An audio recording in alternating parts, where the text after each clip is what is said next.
De retour dans l'Africa Newsroom, nous avons été rejoints par Karine Orio.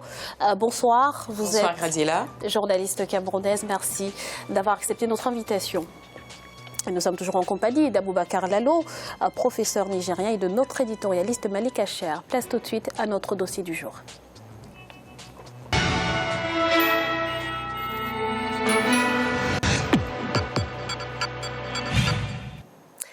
Les économies africaines ne se transformeront pas tant que n'aura pas été réglée la question des infrastructures, disent les spécialistes.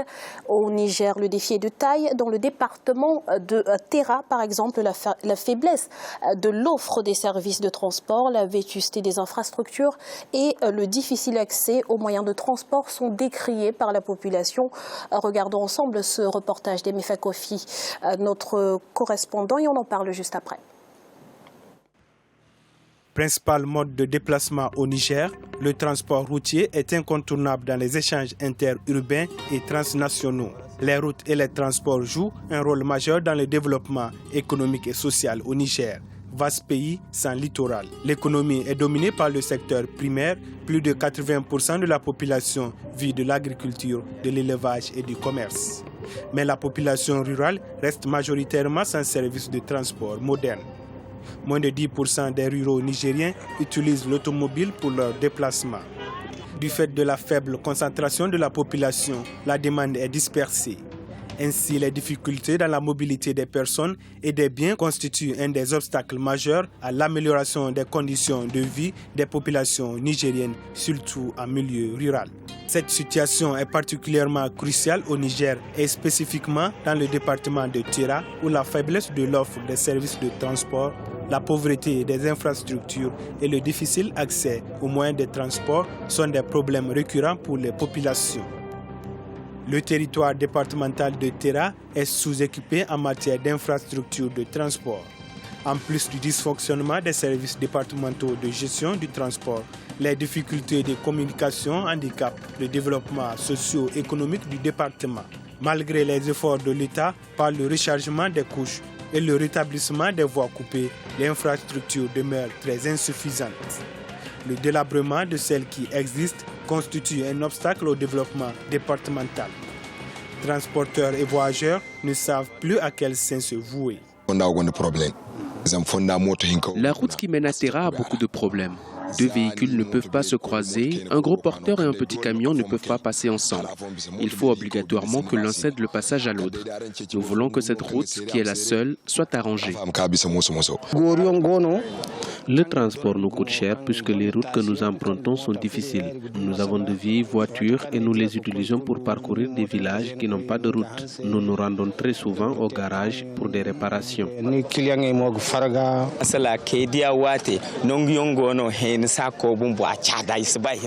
rencontrons d'énormes difficultés pendant la saison pluvieuse.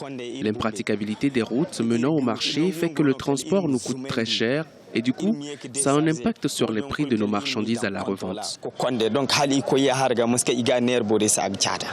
L'absence de desserte perturbe les échanges et contribue fortement à la diminution du taux de croissance économique ainsi qu'à l'aggravation des risques liés à l'insécurité alimentaire. C'est le cas du village de Harikuka dans la commune de Terra. Faute de routes et de moyens de transport appropriés, les producteurs de ce village éprouvent de plus en plus de difficultés à approvisionner les marchés environnants. La voie qui mène à mon village est sablonneuse, très sablonneuse. Dans mon village, nous sommes des maraîchers et nous produisons beaucoup avec le barrage que nous avons. Nous ne sommes pas loin de Terra, mais nous rencontrons beaucoup de difficultés pour acheminer nos productions sur les marchés. Si nous arrivons à avoir une piste adaptée pour nos charrettes et pourquoi pas des voitures, cela nous aiderait dans l'écoulement des productions. À Terra, il n'y a qu'une seule route bitumée.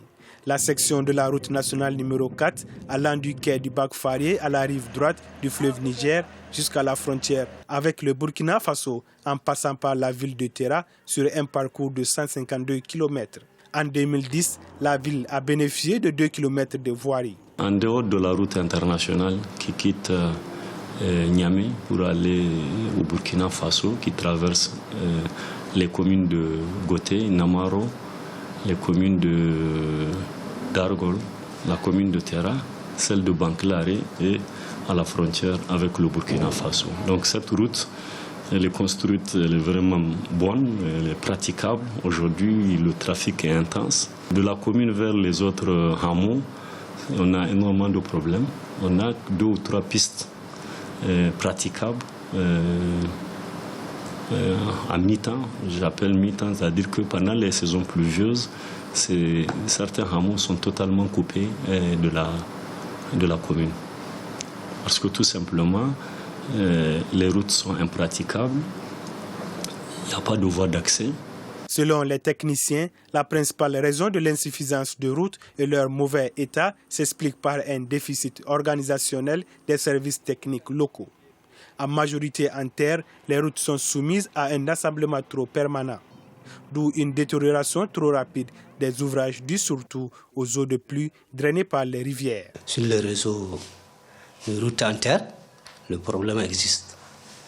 Toutes les routes sont dans de mauvais états, une dégradation avancée, on peut le dire. Parce qu'il suffit de prendre l'axe Terra-Foneko-Banchilare, les 117 km. Pour arriver à Foneko, vous avez à peu près 45 à 1 heure de temps pour 24 km. Composé d'automobiles, de moyens intermédiaires de transport tels que la charrette à traction animale, moto, vélo, pirogue et le bac Farié, le parc des moyens de transport à Tera laisse à désirer. Dans le département, les charretiers sont au centre de la mobilité. Ils ont pratiquement l'exclusivité de l'acheminement des productions agricoles des lieux de production vers les différents villages. Ce sont aussi eux qui assurent le transport des villages aux marchés locaux. Cependant, les infrastructures construites ces dernières années dans le cadre de la politique de désenclavement de Tera ont eu pour effet d'améliorer la fluidité de la circulation entre le département et l'extérieur. Toutes les zones sont desservies. Du point de vue transport, il n'y a pas une zone qui n'a pas été, qui n'est pas desservie. Même Banchilare, qu'on dit que c'est un peu reculé, les camions et les véhicules vont jusqu'à là-bas. Koma Bango, qui est la zone difficile, les minibus sont presque tous les jours là-bas. Vous voyez, nos collègues du Burkina viennent presque chaque jeudi ici. On a à peu près 4 axes majeurs. Il y a l'axe Tera qui va à Tera Dunguru, l'axe Tera Dori, l'axe Tera Niamey et l'axe Tera Gorol. Depuis 2008, le parc du transport de voyageurs s'est élargi avec l'arrivée à Tera des sociétés de transport voyageurs. Aujourd'hui, plusieurs sociétés de transport desservent le département. Néanmoins, le transport des marchandises est difficilement dissociable de celui des passagers. À Tera, le transport est mixte. Personnes, animaux et autres marchandises sont le plus souvent transportés ensemble, ce qui n'est pas sans conséquence. Un véhicule censé prendre 20 ou 25, vous allez trouver 50, plus des marchandises, plus même des moments où vous allez trouver des animaux avec les hommes dans le même véhicule, parce qu'il n'y a pas d'autres. Bon, ceux qui peuvent aller à cheval partent, ceux qui peuvent aller à chameau partent, ceux qui peuvent aller en charrette partent. Géographiquement, le département est isolé du reste du Niger par le fleuve. Le désenclavement de Tera est marqué par l'existence du bac Farié qui permet une libre circulation entre les deux rives. Mis en service depuis 1963, le bac sert de solution provisoire au problème d'enclavement du département en attendant la construction d'un pont dont la réalisation se fait toujours attendre. C'était un reportage de Sadou Alizé Mokhtar, notre correspondant au Niger. Karine, quel regard, de façon générale, portez-vous sur la qualité des infrastructures en Afrique subsaharienne notamment ? Évidemment, je vais être dure, comme d'habitude, parce que je trouve que c'est quand même déplorable que on ne place pas, en tout cas que nos gouvernements ne placent pas justement la construction des infrastructures au cœur du développement économique. Là, le cas, par exemple, de Tera au Niger est assez criant, dans le sens où c'est pas normal il y a des routes, par contre. Celles-ci ne sont pas entretenues. Ils expliquent d'ailleurs, les producteurs, les commerçants expliquent toutes les difficultés en période de saison de pluie. C'est très très grave, mais le gouvernement ne fait rien. Effectivement, ils ont lancé une politique pour améliorer les infrastructures, sauf que celle-ci n'est évidemment pas suivie et n'est pas respectée. Donc effectivement, c'est triste. En tout cas, pour nous, c'est triste. Monsieur Lalo, comment expliquer justement que dans une localité telle que celle de Terra, il n'y ait qu'une seule route bitumée? C'est ça tout le paradoxe. Et c'est en même temps tout le paradoxe du Niger, qui est un pays immense, 1 267 000 km², dont une grande partie est saharienne et désertique. Et le cas de Terra est symptomatique de ce que disait justement notre ami, non seulement du Niger, mais aussi de toute l'Afrique. Dans toute l'Afrique, il y a 1 500 000 km de routes bitumées. 1 500 000, dans toute l'Afrique. Et vous voyez donc, et le département de Terra, qui est une sorte d'interland, puisqu'il est un peu isolé, si vous voyez, justement, donc il est séparé par le fleuve Niger, c'est-à-dire de Niamey, il est séparé par le fleuve Niger, donc, qui traverse donc, cette partie-là. Et avec juste 150 km de route, et même ça, c'était une route qui était dans la politique de l'UMOA, c'est-à-dire il y a un corridor, donc on devait faire de Ouagadougou en passant par Dori au Burkina Faso, en passant donc par Terra et jusqu'à Niamey. Voilà. Et puis au nord aussi, nous avons Gao, Tillabéri, etc. Donc il y a cette jonction-là que l'UMOA avait justement exigé que tous les États donc, fassent pour un peu encourager la mobilité. Et là, on a vu très clairement donc, le département de Terra souffre, puisque la plupart des villages, justement, ne sont pas dotés, justement, donc, de ces infrastructures-là. Donc, il y a tellement de difficultés. Et lorsqu'on sait que c'est une région où vous avez énormément de cours d'eau, donc, ça veut dire que les routes sont presque tout le temps coupées. Et les marchés intérieurs, c'est-à-dire du département, justement, donc, ne se développent pas comme il fallait. Donc, on a des villages qui sont complètement isolés. À Yatakala, par exemple, qui est situé entre le Mali et le Burkina Faso, donc dans un coin. Donc, vous avez une sorte d'interland, un no man's land. Et ça, c'est depuis les années 60, quoi. Depuis plus de 50 ans, 60 ans, il n'y a pas eu d'infrastructure. Imaginez-vous, entre une ville, par exemple, qui est située sur la rive droite du fleuve et la rive gauche où se trouve donc le département, enfin la rive droite où se trouve le département donc, de Terra et la rive gauche justement où se trouve par exemple Niamey, etc. Donc deux villes qui sont situées presque à vol d'oiseau à 100 km. Mais il faut revenir jusqu'à Niamey, prendre le pont, puisqu'il n'y avait pas de pont. Il faut revenir à Niamey, donc faire à peu près 300 km pour quelque chose où il faut à peu près faire 100 km à vol d'oiseau. Donc vous voyez toute la difficulté justement donc, de ces infrastructures-là au Niger. Merci Monsieur Lalo. Malik, les infrastructures sont une impérieuse nécessité économique. Les chefs d'État africains en ont conscience puisqu'ils n'arrêtent pas de le répéter. Mais misent-ils finalement suffisamment dans ce secteur ?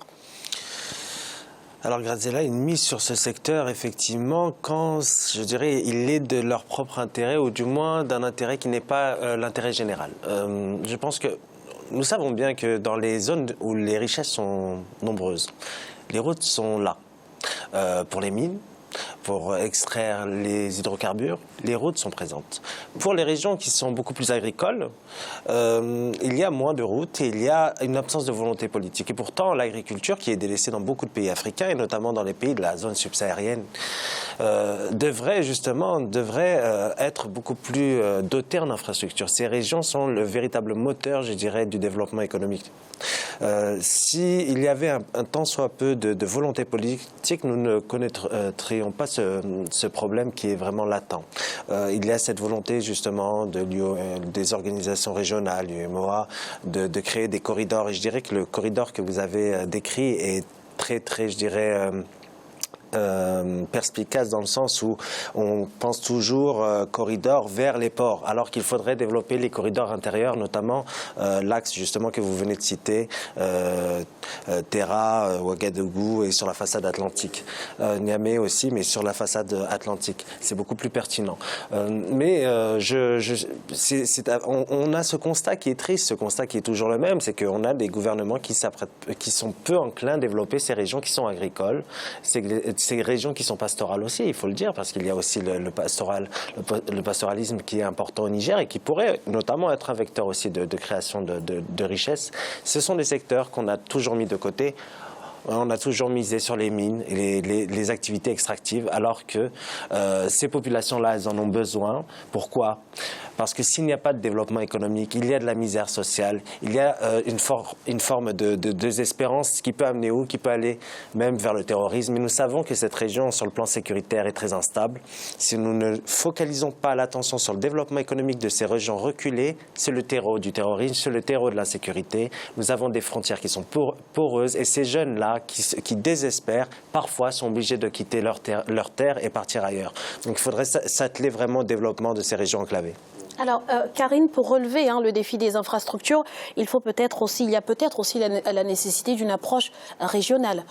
Oui, je pense qu'effectivement, une approche régionale serait la bienvenue, mais je rejoins effectivement ce que Malik a dit tout à l'heure, c'est-à-dire que le déclencheur, c'est la volonté politique, c'est que tous les élus, effectivement, s'asseyent ensemble et puis décident de mettre en place des plans. Ça ne manque pas. On a des exemples qui ont marché dans des pays toujours sur le continent, qui ont marché. Il y a cette vraie volonté là, mais évidemment, si on pense à la jeunesse, si on pense à développer son pays, je pense que c'est possible de le faire. Sauf qu'il n'y a pas de volonté politique, clairement.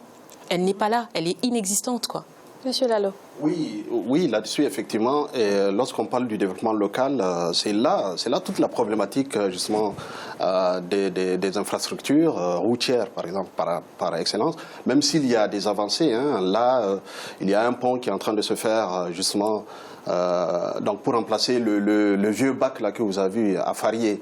Donc, sur la commune de Gotei, par exemple, c'est un bac souvent qui tombe en panne. Donc, la personne qui vient, par exemple, du nord, qui veut rejoindre donc, la ville de Terra, est obligée donc de passer finalement par Niamey, puisque le bac qui est situé un peu en amont, justement, souvent ne fonctionne pas, il tombe en panne.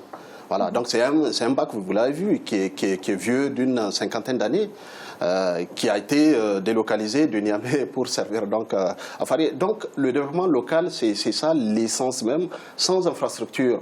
Même si les autorités actuelles font quelque chose justement pour essayer de désenclaver certaines parties du Niger et beaucoup de parties du Niger, mais il reste beaucoup à faire vu l'immensité du pays et le développement local avec ces marchés-là.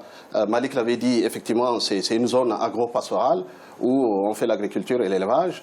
Et là-dessus, si effectivement donc, il n'y a pas donc, la survivance de ces marchés-là, puisque ces marchés-là vont disparaître.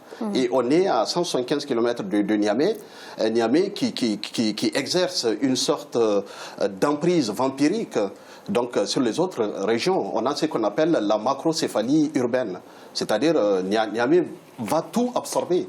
On a des villes maintenant qui ne vivent plus parce qu'il y a l'importance de Niamey qui est à côté.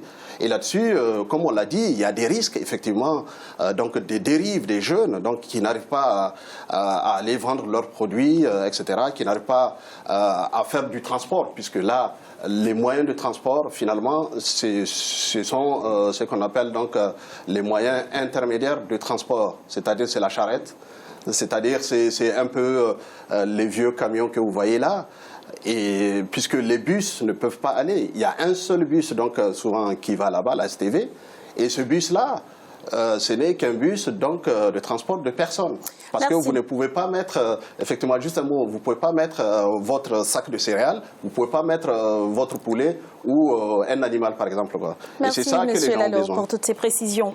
Voici un rappel des titres qui ont été développés en début d'émission. 6,3 millions d'électeurs ivoiriens étaient appelés aux urnes ce dimanche 30 octobre pour se prononcer sur le référendum constitutionnel voulu par le président Alassane Ouattara. Et puis le comité d'action pour le renouveau, parti d'opposition au Togo, a célébré ses 25 années d'existence. Un congrès ordinaire est prévu en janvier 2017. Nous allons à présent marquer une nouvelle pause. On se retrouve dans quelques instants pour la suite de l'Africa News. Roma tout de suite.